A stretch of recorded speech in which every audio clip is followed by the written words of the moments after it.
Hello, bakers. Hello, Lardites. I know you're watching, and I want this to be a safe space for the Lardites to see the truth, because the truth is what matters here. The Lardites are watching and reporting me left and right, failing to see the truth. Okay? So, I want to give the song of your people, Lardites, okay? I want to do this. Ready? Okay.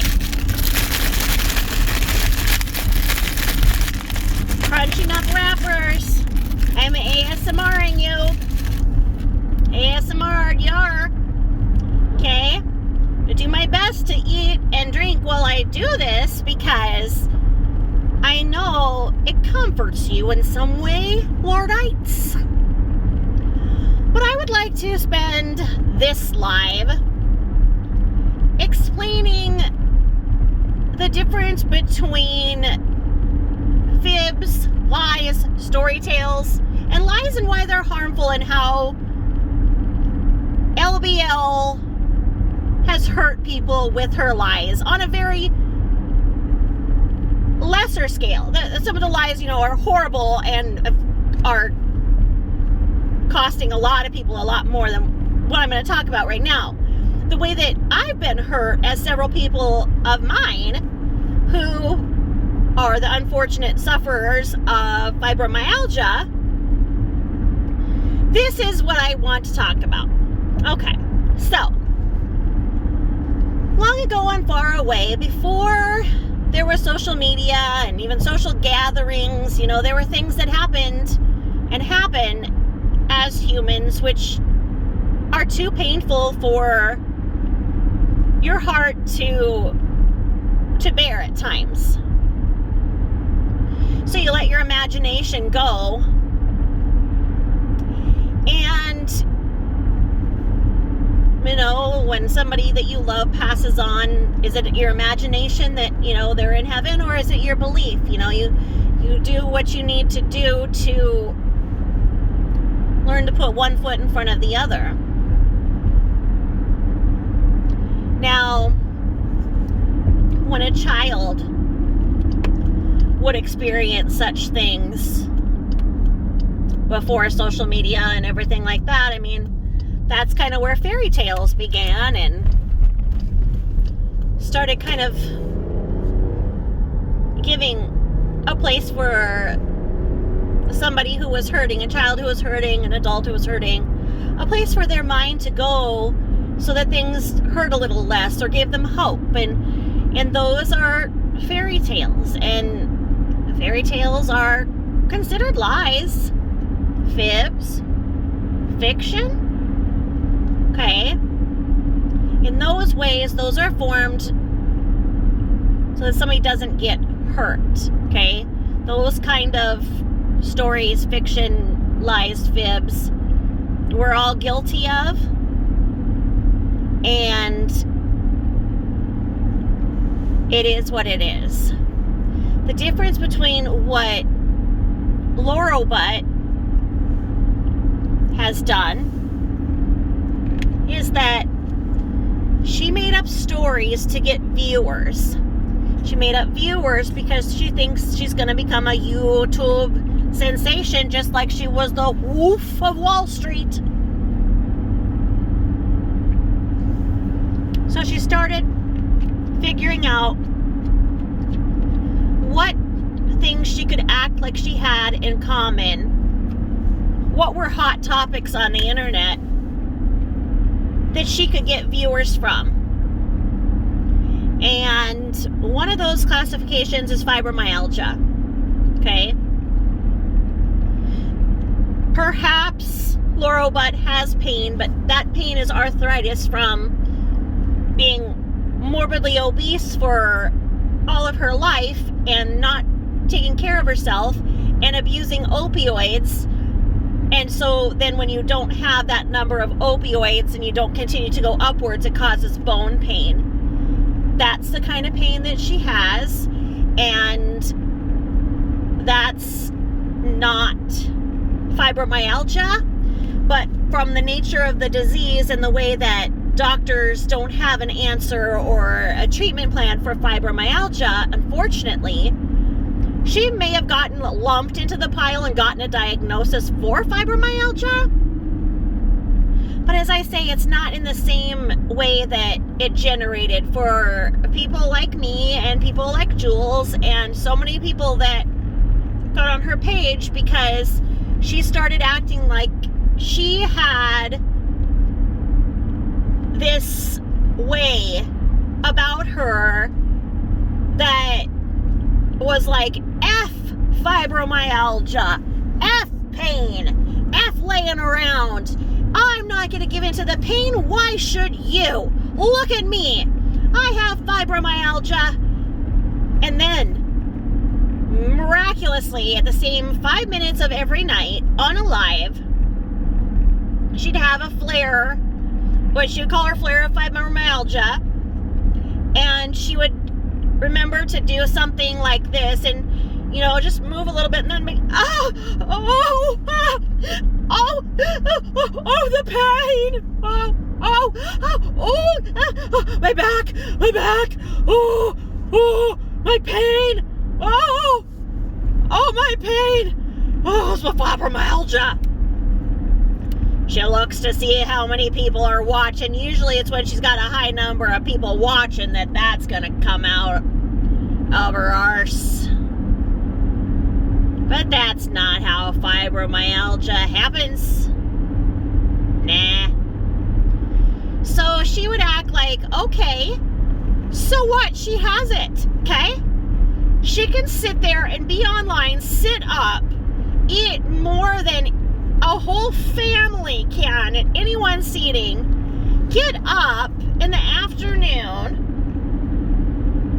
after eating again, and go and buy whatever she wants, because she's going to pretend like mommy's there with the purse strings. So she's going to go and get a bunch of crap, and she's going to go use it, stretch it out, make it filthy, put it on her filthy things, and then bring it back to the store the next day after eating in the mall again, after eating and being up all night, screaming at her malls or mall, whatever it is down to now. And I'm going to tell you, that's not fibromyalgia. That's bull. I can't say any dirty words here because the Lardites don't like the bad words and they're reporting me left and right. So, gotta be imaginative with the words that I'd like to put in here. So, that's Laurel Butt's story.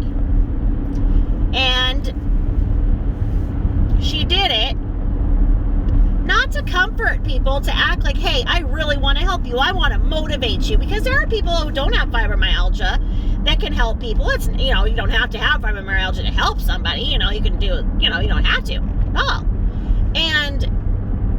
But the problem is that she's trying to exploit people with fibromyalgia so that she gets views, so that she gets more money from her ads. And she thinks she's going to get YouTube fame and, you know, get a book deal, a movie deal. I mean, LBL is hit the big screen. I mean, honestly, can you even imagine it? And Carol and all of us will be like, oh, I wish I was LBL. Yeah. So let me tell you what it's really like to have fibro. You can't sit there. You can't sit up. Sitting up causes you pain in your ribs and your back. What if you were inspired enough to go ahead, try and eat like LBL, because maybe that's the cure to fibro? Well, what goes hand in hand with fibro is stomach problems, either one way or the other, where you're going to have to, you know, be so stuck up that, you know, or you're going to have to get a wine cork up there and undo it, or you're going to have irritable bowel syndrome. You have horrible cramping, and it's going to hurt. That's fibro, so that's why you can't eat like that. Coffee needs to be in moderation, because that caffeine makes the pain even worse. And let's say that then you want to try to get up to the bathroom to try and get ready to go out, because, you know, LBL goes out. Why can't she? Why can't you? Well, to go out, you need to brush your teeth. If you have fibro, you're not going to want the toothbrush touching your gums, because every cell in your body has pain, and that includes your gums, includes your hair follicles, it includes every cell in your body. So you may actually go to the bathroom since you're up, but then how are you going to sit down on the toilet, because it hurts to even try to sit down from a standing position? How are you going to get that food? Because to stand up and stand on a hard floor and make food, prepare your food, that isn't going to happen. You're going to eat your box of crackers by your bed and call it a day. Because with fibro, the more you move, the more you hurt. So the less you do, and then the less you do. And you start to become a person who doesn't do anything, and then you start to feel like you're a burden on society, because you can't support yourself. And for somebody to make a mockery out of that and act like it's something that happens every night for 5 minutes when a bunch of people are watching you, and you just whine like a 942-pound baby beluga, and then it's all fine and you can go back to eating. Can't eat when you're in pain. Can't. Emotional pain, physical pain. Who can eat like that? Well, she can. What makes you wonder if she's really in pain, right? I'm going to tell you. You don't get medication. You don't get Vicodin. You don't get Xanax. You don't get any of that for having fibromyalgia. Okay? Yeah, there might have been a good Dr. Feelgood in the 80s who did that for you, but they are long gone. And you have many hoops that you have to go through if you have proven physical severe pain to even get enough opioids to try to prevent you from taking your own life. You sure as heck don't get what she does. What she does is illegal. What she does is wrong. Her lies are wrong, and her lies hurt people, and they always have. And that's why it's dangerous for people to continue to follow her, because the more that people follow her, the more viewers she gets, and the less people that remember that they liked her at once, you know, put up that like, and that's where a lot of her likes come from. And the other likes are people who are obviously watching her going, what the F? Then there's the haters, and that's a good portion of us. But if you can, remember to unlike, you know. But to exploit people who are in pain, just on the fibro level, I'm just talking about fibro. I'm not talking about the other things that she's done on this live.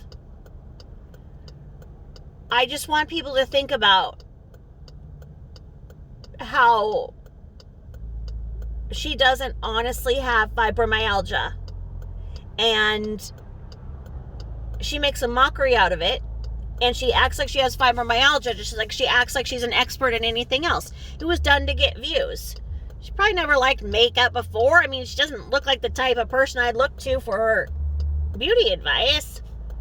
But she probably saw, you know, when she started YouTube and was like, oh yeah, all I have to do is put on makeup, and then I get paid to put on makeup, and then they give you all this makeup for free, and how'd that work out? Right? All the way from Charlotte, Tilbury, where Carol was paying, to Wet and Wild at the dollar store that you return every day. Oh, how the mighty LBL has fallen. Anyway, I would just like to say, for those of you who suffer in fibro, you're not alone. I believe the answers are coming. Hope to see it soon. Do the best you can on any day, and that's what you can do. And know that you are telling your truth in the way that it actually hurts, and that she's not. And she's doing it for her own good, not your own good. And with that, I will close. Thank you for listening.